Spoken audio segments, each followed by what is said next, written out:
Catholics and a historic moment in the Catholic Church where the first time an American has been elected Pope. Reactions from a local Catholic school straight ahead. And a standalone library for Columbia County. What commissioners have decided. Azure News at 10 starts now. Live from Television Park, this is WJBF News Channel 6 at 10 on BTV. Good evening, everyone. I'm Jenny Montgomery. Thank you for joining us. Coverage you can count on begins with white smoke billowing from the Sistine Chapel today, signifying a new pope elected to lead the Catholic Church. Hannah McDonald spoke with a local Catholic school teacher about what this means to him and his students. Robert Prevost, the newly named successor to Pope Francis, was born in Chicago, making him the first American pope in history. A bishop out of Charleston says he thinks the new pope took the name Leo XIV because he will follow the leadership and thinking of Leo XIII, who was recognized for his social doctrines of the church. With the social doctrine of the church, with the gospel, he was able to communicate with the rest of the world, especially facing the difficulties of his time. And one of them was to care for the workers. Joseph Levert is a teacher at Aquinas High School. He tells me he and his students watched as the new pope was announced. Everybody was curious, so have a big screen attached in my room, and so we went live to Rome and sat there and waited and watched the bands march in, and then the various representatives of the military, and then out he comes. With approximately 1.4 billion Catholics in the world, Levert says being the Pope is a massive role to fill. He has to take the wants, needs, desires of each one of those countries, cultures, and so forth, as well as, or most importantly, how are we to respond to the call of Christ in this day and age? And that's not easy. Levert says he is happy with the choice and looks forward to seeing what this pope will do in the future. In Augusta, Hannah McDonald, WJBF, News Channel 6. It's time now for our first check of the weather. Here's Chief Meteorologist Jennifer Tracci. Well, it was a nice day today. We actually had a decent amount of sunshine with little to no rain. And right now on our Terry Lambert Hyundai Skyview cam from Wellstar MCG Health, we actually have mostly clear skies and temperatures are pretty mild. Our almanac shows that we had a low of 59, right around average, and same thing with our highs. So we were around 10 degrees warmer than yesterday. We made it back into the middle 80s, and all the sunshine today helped with that. The temperature change map is showing places now around 5 to even 13 degrees warmer than this time last night, and that's putting us in the upper 60s through mid 70s. Evans at 76 still, 72 in Barnwell, Millen at 73, 74 in Louisville, 77 in Wrightsville, and 76 in Lincolnton. On satellite and radar, we had this one cell develop in Aiken County a couple hours ago. That was producing lightning, and it made for a really nice sunset outside. I did see some of your photos sent in of the towering cumulonimbus cloud that was spotted all across the CSRA. But now we are bone dry, but notice to the north of us, we have this severe thunderstorm watch that goes until midnight, and that could be extended into our area once we head into the overnight hours.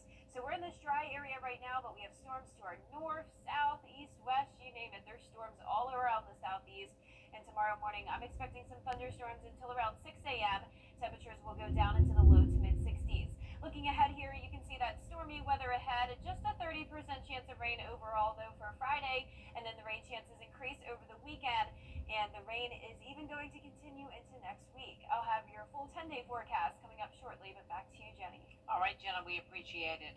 Columbia County Sheriff Clay Whittle is responding with gratitude to the community support showered upon the deputies who risk their lives every day to serve and protect. In a statement, Sheriff Whittle said, "I would like to humbly express my sincere gratitude for the outpouring of love and concern shown to the deputies, jailers, communications officers, and civilian employees of the Columbia County Sheriff's Office following the death of Deputy Brandon Sykes and the wounding of Deputy Gavin White." He thanks the community for reaching out in various ways, but he says it was the level of care and concern our Blue family experienced from Columbia County, the CSRA, and literally across the country that was beyond anything we could have imagined. New information tonight in the arrest of a Waynesboro man following a deadly crash Monday in Augusta. Lee Ernest Jones is charged with vehicular homicide and failure to yield in the crash that killed 8-year-old Camden Poole Monday afternoon. Deputies say he was turning left from Peach Orchard onto Tobacco Road when he pulled in front of an oncoming car. According to an incident report, Jones told investigators he was following the car in front of him and that it had a green arrow. The other driver also told police she had a green light. Investigators reviewed video evidence of the crash and determined that Jones did not have the green arrow. Love them or not, you could be seeing more speed humps on Augusta streets. Augusta commissioners are making changes to the policy. In the past, it took 51% of property owners on the street to sign up to get the devices. But now anyone living on the street, including renters, will be included. The plus is obviously it'll be easier to get more petition signatures because we might have to send letters sort of all over the southeast of people who may not live here but own the property. So you can have anyone sign the petition, and so it should be easier to get the signatures themselves. The rest of the policy remains the same regarding which roads qualify for speed humps, which are then paid for by the city. Columbia County commissioners are making some changes to the county's library system. A proposal would have taken the county out of the state library system altogether, which caused concern among some people who live there. But as Isabella Moody explains, commissioners have chosen a different path. The new plan begins the process for Columbia County to leave the current Greater Clarks Hill Library region and become its own single county region, meaning it would remain in the state library system. But some people I spoke to still have concerns. Columbia County says the move to a single county region is to have better autonomy to address specific needs and preferences for their residents, all while still receiving state funding and having the state library system resources. This causing a concern with some of the people I spoke to, saying they feel politics are being brought into the library, which could cause certain books to be removed or moved. When we let political ideologies dictate library operations, we lose the heart of what libraries are meant to be. Safe, inclusive places that provide everyone with equitable access to information.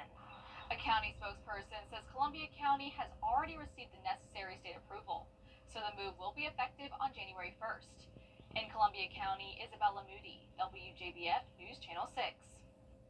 Some Augusta organizations are benefiting from a large grant aimed to help literacy programs across the country.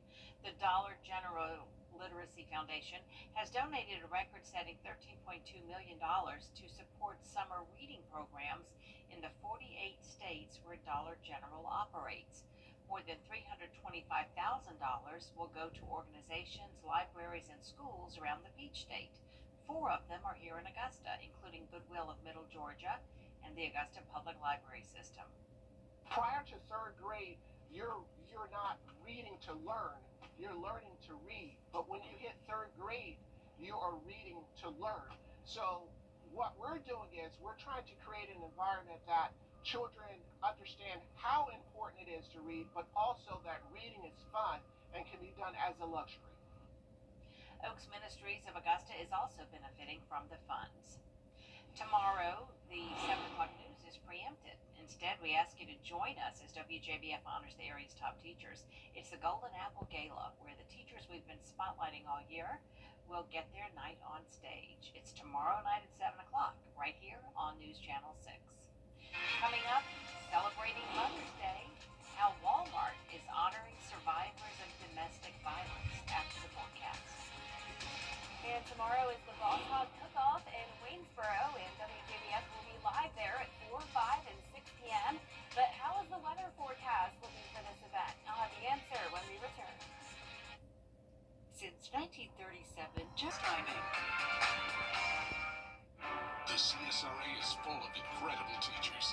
Join us for a special presentation as we recognize their amazing efforts in the classroom. The Golden Apple Awards, Friday night at 7 on News Channel 6.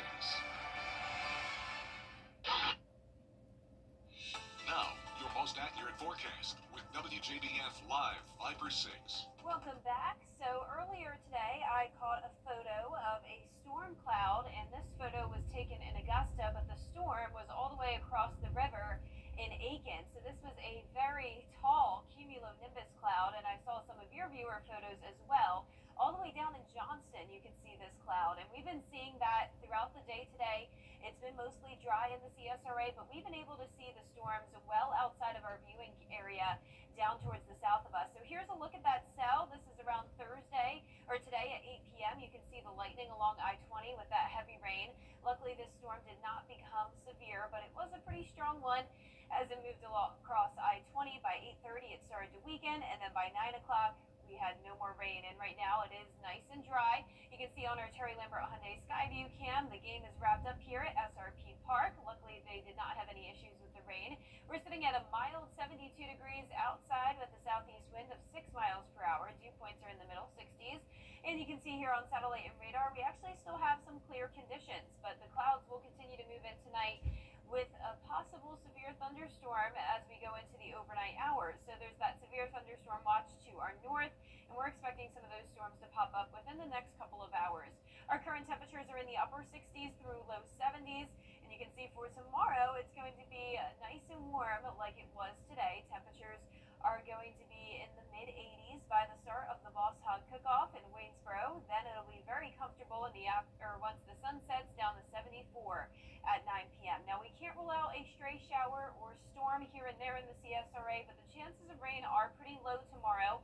Those rain chances do increase, though, this weekend, especially as we go into Monday and Tuesday of next week. But our severe weather threat for tonight is for the gusty wind and hail potential. The higher threat will be to the north of Waynesboro. Our futurecast starting within the next hour is showing those storms to our west, and then all of a sudden some storms are expected to form around midnight, continuing until around 6 a.m. So by 2 a.m. we're expecting that rain to make its way towards the metro. Notice our southern counties staying dry other than around Barnwell, 6 a.m. seeing that stray storm. And then as we go throughout the day on Friday, it's looking mostly dry. But like I mentioned, we still can't rule out the possibility of a pop-up shower or two. But overall looking pretty good on Friday, similar to today with some periods of sunshine as well throughout the daytime. Now as we go into Saturday morning, more rain expected, some storms possible. Most of Saturday will be this scattered light rain. It won't be a complete washout. You'll have some periods of dry weather, but it's definitely going to be a pretty gloomy setup this weekend, and this all continues into Sunday. So there's Saturday night, pretty much everyone covered with rain. It's all because of this low that will just meander here in the southeast, continuing to bring waves of rain, especially as we go into early next week. That's when we could have some issues with more storms and some flooding concerns once the ground is super saturated. When we get that heavy rain on Monday and Tuesday, that's when we could see some issues there. The rainfall totals could be anywhere from 2 to 4 inches widespread over the next 7 days, but the areas that do see storms could easily surpass the 4-inch mark. Now, temperatures cool down this weekend into the 70s, but then we warm right back up to the upper 80s next Thursday, and 90 plus degrees is likely within just a few days here. So you can see 90 will be your high next Friday. We'll be back to mostly sunny skies, and 92 by next weekend with isolated showers. Now back to you, Jenny. All right, we appreciate it, Jenna. A special group of mothers being celebrated in Augusta today thanks to Walmart. The retailer provided self-care kits to 50 women who are survivors of domestic violence. The kits included bath beads, throw slippers, candles, and more. The items were suggested by the staff at Safe Homes who see the things women in the shelter need. As Walmart, we support our community, and it's nothing different from what we do every day. We take care of our associates, we take care of our customers, and it certainly feels like home being here today, supporting them in this endeavor. Walmart also donated self-care kits to moms in Macon and Atlanta. Coming up, the future of air traffic controllers, what officials are doing to help keep the skies safe for travelers. Those details when we come back. WJBF News. Coming up, the South Carolina Gamecocks competing in the quarterfinal round tonight against Texas A&M. Stay tuned for the preview in sports.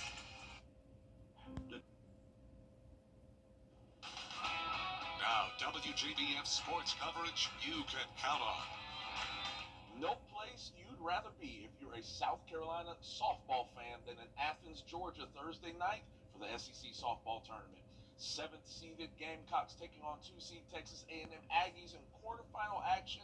First pitch was at 8 p.m., so this game is still in progress right now. Aggies jumped out to a 4-1 lead thanks to a 4-run bottom second, but the Gamecocks, they're chipping away 1 run and 1 inning at a time. Right now, the Aggies are nursing a 6-4 lead currently in the 5th frame. We'll keep tracking this game, and we should have a final score for you at 11. Let's shift over to high school sports. Greenbrier girls soccer playing for a berth in the Class 5A GHSA state championship game. They're on the road Thursday night to take on Northgate, a powerhouse out of Noonan. And despite a valiant effort, the Wolfpack drop a 3-1 decision to Northgate, which punches the Vikings ticket to a state title matchup with either Pope or Roswell. Meanwhile, the Wolfpack stellar season ends with a 17-3 mark. That Greenbrier senior class 64-8-1 over the last 4 years. That's not a bad stretch.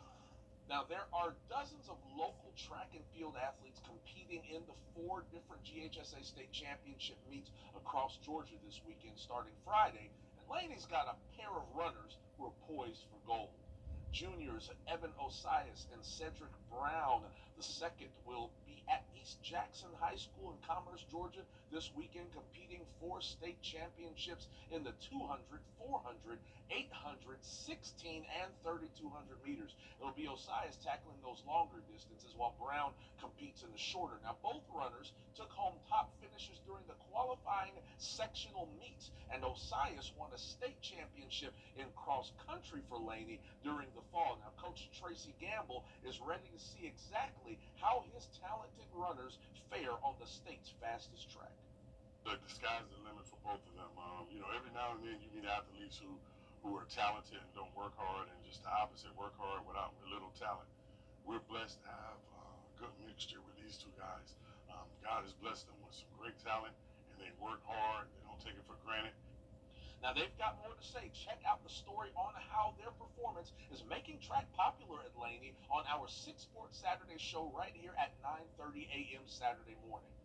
Now, in coaching news, the Augusta Christian Lions have a new head football coach leading the program. Brandon Compton comes from Lakeway Christian Academy in Tennessee, where he served as an assistant coach. He also served as offensive and defensive coordinators, along with the associate head coaching role, leading multiple teams to playoff appearances. The Lions had a 4-7 campaign last season. They'll start the 2025 campaign with a matchup against Lincoln County on August 15th. And finally, drive, chip, and putt season has now officially arrived. Local qualifying kicked off last week in states like Texas, California, Idaho, and Iowa. One qualifying event coming up in the CSRA is at Old Barneswell on June 16th. Now, registration closes 5 days before each event, so make sure to sign up before the deadline. Drive, chip, and putt, as you know, is an event that happens on the Sunday at Augusta National prior to the Masters Tournament. This past year, we had 2 local participants, Shane Strickland of Aiken, Colton Johnson from Augusta. Hopefully have a couple more next year. That's it for sports for now. We'll be back after this break. Now through May 26th, WJBF and our Giving Your Best partners are collecting items for Compass for Hope, a local nonprofit serving individuals experiencing homelessness in Augusta. They're looking for blessing bag items like bottled water, travel-sized toiletries, sunscreen, lip balm, washcloths, and men's clothing. You can drop off your donations at WJBF News Channel 6 and help us make a difference, one blessing at a time. Today. And last but not least tonight, for kids going through cancer treatment, losing their hair can be one of the hardest parts. And a Wisconsin mother is working to change that with her Bedazzle product. Daniel Schuster has more. When Jessica Decleen was 6, she lost half of her hair after brain surgery. She knows what it's like to just want to feel normal. You know, when you're sick, the number one thing you want to feel is normal. You don't want to be looked at as different. Now she's helping kids facing the same struggle through her nonprofit, You Bedazzle, which donates custom headbands to children battling cancer. Wigs are really itchy for little kids, so they don't like to wear them.